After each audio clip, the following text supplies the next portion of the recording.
Welcome to NewsClick. Since August, Jammu and Kashmir, and particularly Kashmir Valley, has been living through and going through turbulent times. We have with us Parvez Imroz, who's a patron of Jammu and Kashmir Coalition of Civil Society. He's been working as a civil liberties activist for the last 40 years to share with us what his experience has been in Kashmir and his understanding of the developments in Kashmir. Welcome to NewsClick, Parvez. Thanks. Parvez, let me start by asking you. The first question that comes to my mind, because you've been documenting these issues for decades now, how do you see the development today in 2019 in comparison to 2008, 2010 and 2016? And in which way is this, what does it show about the situation in Kashmir? You see, previous instance very spontaneous, 8, 10 and 16. And number one, the government was not prepared also for that, But this year, 2019, they had made a lot of preparations, maybe going on from months or years for doing what they did, abolishing the special status, then bifurcating the state, and then also, reducing their status from the union territory, which was really devastating for Kashmiris. They had never imagined in their wildest dreams that the government of India can go up to this extent, Even in Dogras in Jammu. Yeah, everybody was held shocked, as if it was a huge, and people were frustrated and then don't know.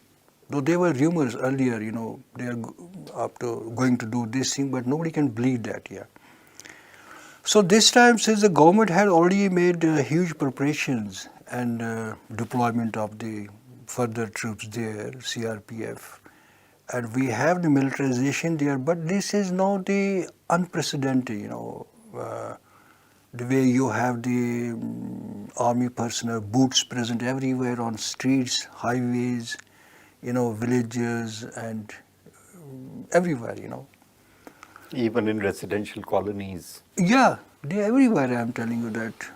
So with the result that the fear psychosis, the element of fear, which was probably they had used very successfully this time, how to prevent the protest and how to prevent the recursion of the 2010 or 16 there, in which they were able to contain it here. But this thing, the situation and the level of fear and level of control by the army was unprecedented here. Tell me how, in this situation where everything is at a standstill, there is no public transport, there are no internet, so communication, despite 23 landlines, communication is still a huge problem. Now mobile phones have been restarted without SMS and all. In this situation, how did the judiciary function and what are the problems that litigants had to face, or those who were seeking in news and release of people, their kith and kin, how did they cope with the situation? You see, if we see all the government institutions there, the government offices there, they have got paralyzed, The government employees are going to offices, but schools, for example, teachers are going, school children are not going there, right? Judiciary was the institution, and it is still an institution where people still have the hope that because people whose relatives have been booked under the Public Safety Act, in which one person can be detained without charge sheet and trial for months and months. And they have been going to judiciary, but the unfortunate response from the judiciary, which should have been very sensitive towards the civil liberties issue, and they're not following their own laws. For example, the flow of management rules are there where they... What does that mean? That means that the habeas corpus petition has to be decided within 4 weeks' time, and notice has to be given to other side within 24 hours. That has not been followed. I mean, on the contrary, the notice are being issued for 4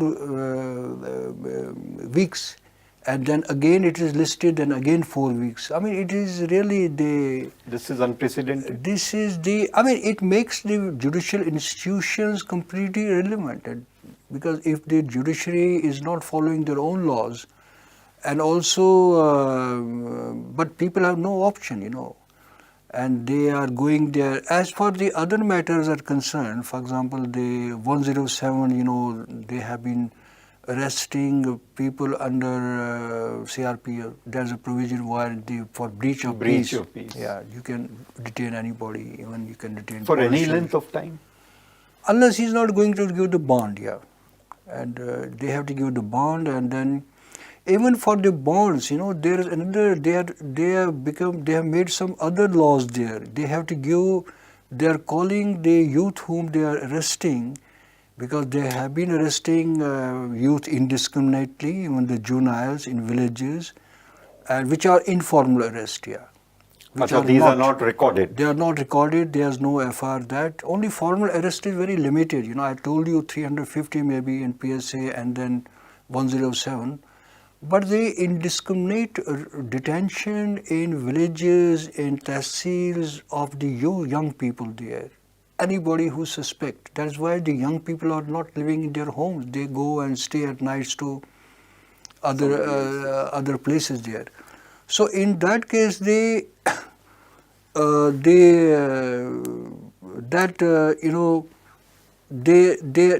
been asking the detention, asking the detainees to pay the money, extortion and other things are being done there, yeah. So in that case, what I'm telling you, that the role of judiciary is completely become not useful for the people there, but they have no option but to go to judiciary. Yeah. What is the number of arrests according to you? I know that you're right now in the middle of preparing your report, but the government side says that they arrested, the Indian Home Minister has said that they picked up about 4,000 people and now only 1,000 people are left. What is your assessment? Was it 4,000 or more? No, I think I'm telling you, as I told you earlier, informal arrest means which they are not showing in the FIR or anywhere on the record, that would be more than 20,000-30,000. And there's no doubt about that. Mm-hmm. And these have been who have been picked up informally and kept for They have been picked up formally, they release them after, and then they call their parents, which I told you that there's no provision to give the, community bonds. They're calling the detainees, relatives, they're calling to them to police station and give the community bond there that they are not going to, which is nowhere in the law. You are taking the bonds from the parents. So this is like a collective punishment. It is. It's a And it collective is something, punishment. it is something, in Kashmir there are two. One is the formal way, second is the informal way. The formal way is, which is the legal, like PSA, it is a formal way, right or wrong. You take a guy to different states, you book him. But the other informal ways, like for example, a clamping of 144, preventing this, or detaining the people, without any formal order. So informal ways are more than the dangerous, formal ways, yeah. And these have been used to control the people, to control them, because the government is paranoia that there should not be any mass uprising in Kashmir, yeah, which is a big question, After 2019, as some political analysts say, that why there's a calm, very deafening calm in Kashmir. What it will move towards, yeah, nobody knows. Nobody knows, yeah.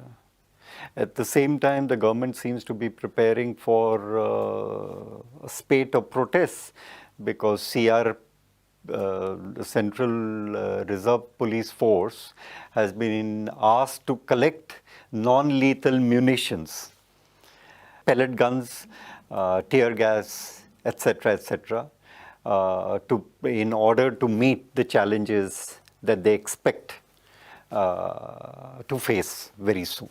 But meaning that they have to stay in the army for a longer period. I mean, they have to then further. I mean, it would be very. I mean, huge expenses. I mean, you have that the Indian taxpayers have to pay there, and then nobody knows because, as far I am concerned, I have as a Kashmiri also working on the ground there. The anger, which I have seen there this time, not from the political parties who are, I'm talking the Hurriyat, but even from the mainstream, who were like NC, like PDP, who were, and that constituency, they have become more because the way they have been treated. The leaders have been detained and more angered than that. Yeah. So there is nobody knows really. I mean, whether what future holds. Yeah. Now, in a situation where there is no news available for Kashmiris, they can't talk to anybody. Their newspapers don't report their views or their conditions and their concerns because there is complete control on the local media. And their Indian media has a mixed role with electronic channels and a large section of the print media on one side and social media and some section of the print media which is reporting still from the ground. In this situation, how important is the international and Indian public opinion? Because Kashmiris don't know anything what is happening on the ground. I mean, what kind of news is being fed to people in India or abroad? Yeah, we don't know anything about because we don't are getting the Indian newspapers there since 5th of August. Even still, we are not getting the papers there. Even the so-called national dailies. Yeah, we're not getting it. So Kashmiris are denied not just local newspapers, but even access to national dailies. No, local papers are being printed there. No, I'm telling you, the national. I used to get 5-6 papers daily, but I'm not getting. I came here yesterday and saw first time these Delhi papers. Delhi papers here. But then you don't have internet, you don't know what's happening outside there, and then all you heard by even by the Indian electronic media, the way India reacted to the international media coverage, which was very embarrassing for the Indian government, and so that gave the idea that how international media has been very active in. I mean, there was a focus on the Kashmir, yeah, that was the thing. But as far the Indian print media is concerned, and then as we know that it was really very disappointing, yeah. Mm. Now, in such a situation, what role do you think? I mean, there were 2 reports that the UN Committee on Human Rights had brought out on Kashmir in the last 2 years. Did it play any role, leave any impact? Or do you think international opinion and Indian people's opinion is something which is vital for the Kashmiri people now in this phase of their struggle? Yeah, of course, you can't go. United Nations is not an NGO. A report from the UN OHCHR report in 2018 and 2019, in which they have asked for the Govt of India to hold a comprehensive independent investigation into the human rights situation in Kashmir, and which existed prior to August 5th. August 5th, because then we have also documented like torture reports. But Govt of India cannot deny, all the, and that too when there's a huge international intervention, which has at the cost of the Indian government's image outside. Government of India cannot deny it when, and that too when all the ground reality is very You mean against. they ought not to deny because they are denying? No, they have been denying it. They have been always denying it. In 2008, there was a report. European Parliament passed a resolution urging the Government of India to hold investigation into the mass graves. And even, but Government of India refused it. Government of India has been refusing everything. Government of India refused UN military observer groups of India and Pakistan to monitor the OIC. Government of India refuses OIC's, fact-finding visit to come to Kashmir. Government of India denies the foreign media to come to Kashmir, right? Government of India has been denying even, for example, if the international monitoring group on elections, they want to monitor the election in Kashmir. Government of India has been denied. Government of India has denied even they suppose there are 7 special rapporteurs of United Nations, particularly the torture, they want to come to visit to Kashmir. So, denial is not, you go and keep denying the outside. When that too, when you are a very ambitious country, trying to become the permanent member of the UN Security Council. It will be definitely at the cost of the image, India. India has a good image worldwide, it had at least. But now the way they are behaving, you have to be responsible to the international humanitarian law. You cannot keep denying it, and brutalizing the Kashmiri people there on the name of security, on the name of terrorism and peace. Basically, the ground reality is against India there, and whatever the Government of India have been doing there from last 30 years, situation is getting downhill. It's getting worse. It is getting worse, it is getting downhill, and I don't think it is working in Government of India. Well, that's all it for today, Parvez. Thank you for talking to us in NewsClick. We hope to have you again with us to take us through the minefield that Kashmir has turned into. That's all for today. If you have any feedback, any comment, do write to us.